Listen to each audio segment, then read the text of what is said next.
আসসালামু আলাইকুম গাইস, সবাই কেমন আছেন? স্বপ্না খাতুন চ্যানেলে আপনাদের সবাইকে স্বাগতম। আজ দেখাবো চিতই পিঠার রেসিপি। এখানে আমি শুকনো চালের গুঁড়ো নিয়ে নিচ্ছি। শুকনো চালের গুঁড়োতে একটু কুসুম গরম পানি দিয়ে আমি আটার ডোটা তৈরি করে কিছু সময়ের জন্য রেখে দিয়েছিলাম। এখন সেই ডোটা মেখে নিচ্ছি ভালো করে চটকে। এবার আমি সেই ডোটাকে এই যে দেখুন, একটা হাঁড়িতে গরম পানি করতে দিয়েছি। সেই গরম পানিটা যখন ফুটে উঠেছে, এবার আমি সেই ডোতে অল্প অল্প করে গরম পানি দিয়ে আটার ব্যাটারটা তৈরি করে নেব। পিঠা বানানোর জন্য সঠিক ব্যাটার তৈরি করব অল্প অল্প পানি দিয়ে। এভাবে আস্তে আস্তে আমি ঘুরবো একটা ওড়ঙের মাধ্যমে, কারণ গরম পানি হাতে সহ্য করা যাবে না। এজন্য আমি একটা ওড়ঙের মাধ্যমে অল্প অল্প পরিমাণে গরম পানি দিচ্ছি আর ঘুটে নিচ্ছি। এই পিঠার ব্যাটারটা যে যত ঘুরতে পারবেন আপনার পিঠাটা ততটাই সুন্দর হবে।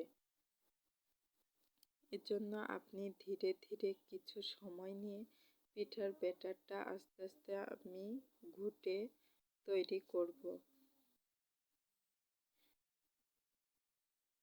দেখুন, আমার পিঠার ব্যাটারটা কিন্তু অনেক ঘন। এখনও আমি অল্প অল্প করে আরও কিছু পানি দিব, দিয়ে ধীরে ধীরে ব্যাটারটা সঠিক জায়গায় নিয়ে আসব পিঠা তৈরি করার।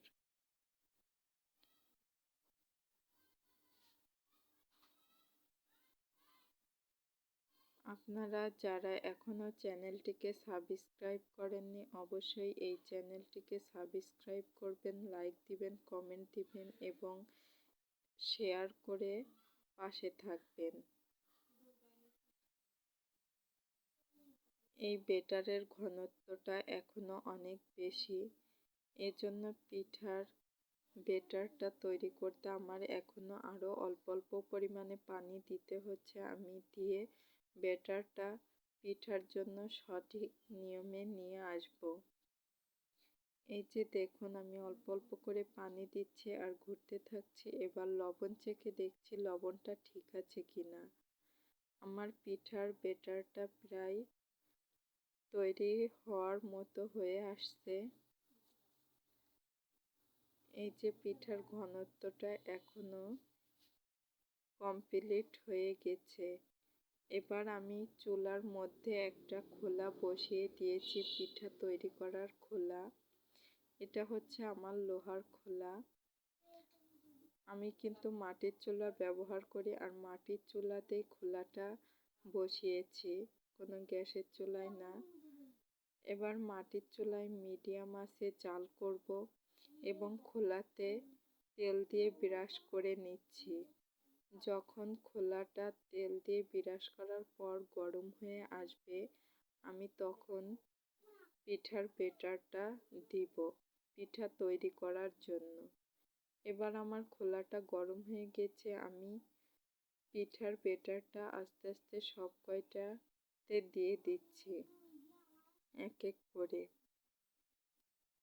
আমার পিঠার ব্যাটার দেওয়া শেষ।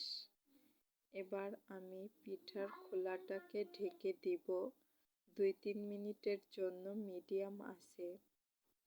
এটা ছিল আমার মেটে ঢাকনা, আমি সেটা দিয়েই ঢেকে দিয়েছি।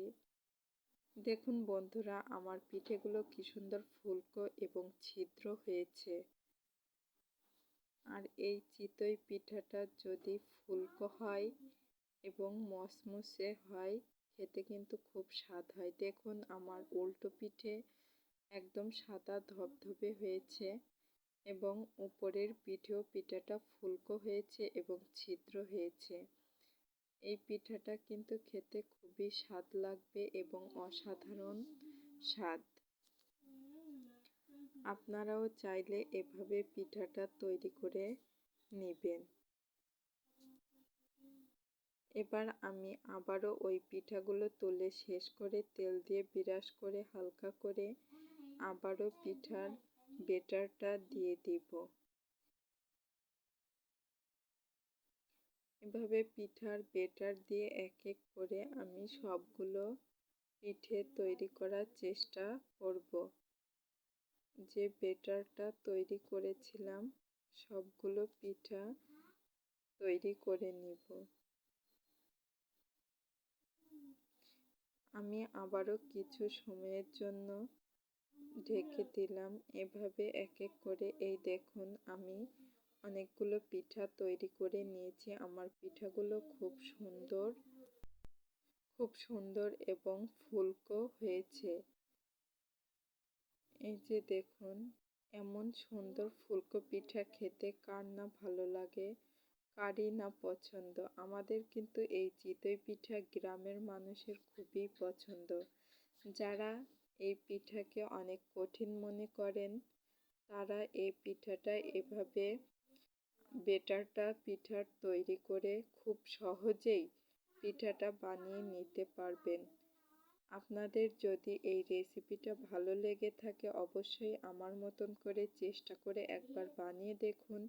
এমন সুন্দর ফুলকো ও ছিদ্রযুক্ত চিতই পিঠা আপনারা অনায়াসেই তৈরি করতে পারবেন এবং এটা খেতেও খুব সুস্বাদু।